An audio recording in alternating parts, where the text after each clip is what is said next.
the heart of the workshop. In the small town of Malmo, the winter sun hung low in the sky, casting long shadows across the floor of the woodworking shop. Linnea was hard at work. Her deadline was approaching, and she wanted her birdhouse to be perfect. She sawed, she sanded, and she measured twice, her mind racing with all the tasks she still had to complete before the sun went down. A soft creak at the door broke her concentration. It was Magnus, her neighbor from across the lane. He wasn't carrying tools or blueprints.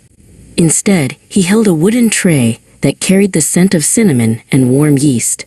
"Time for a break, Linnea," he said softly. Linnea didn't even look up. "I can't, Magnus. If I stop now, I'll never finish this on time. Efficiency is what matters today."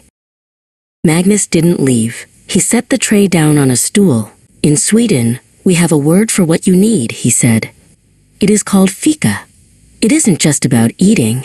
It is about stopping the clock to remember that we are humans, not machines. A mind that never rests eventually loses its way." Linnea sighed, looking at her trembling hands. The wood felt cold and stubborn in her grip. Finally, Linnea set her tools down. She followed Magnus to a small, mismatched pair of chairs in the corner of the shop. As she sat, the smell of the hot cocoa in her mug began to melt the knot of stress in her chest. For the first time all morning, she noticed the way the light caught the dust motes dancing in the air. They didn't talk about the birdhouse. Magnus told her a story about a mischievous fox he had seen in the woods that morning, and how it had tripped over its own paws while chasing a squirrel. He spoke with his hands, describing the fox's bushy tail and the way the snow flew into the air. Linnea found herself laughing along with him.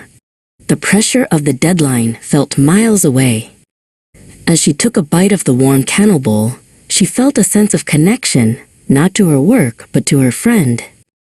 The workshop, which had felt like a place of high-pressure labor just moments ago, now felt like a home. After they finished, Magnus walked over to the workbench. He looked at the birdhouse with fresh eyes.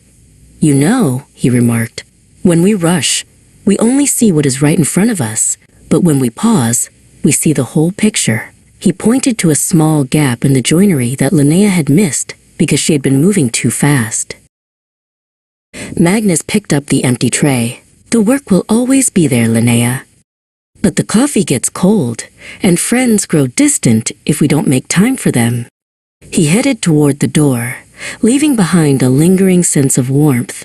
Linnea realized that the 20 minutes she had lost had actually given her the energy she needed to finish the day. Linnea picked up her chisel again. This time, her hands were steady. She wasn't fighting against the wood anymore. She was working with it. Her mind was clear, and the solution to the tricky roof joint came to her instantly.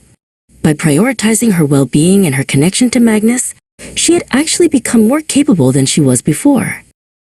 As the sun finally dipped below the horizon, the birdhouse was complete. It was better than she had imagined. When Magnus returned later to check on her, they stood together in the quiet shop. Linnea knew now that hard work was a gift, but Fika was the heart that kept that gift alive.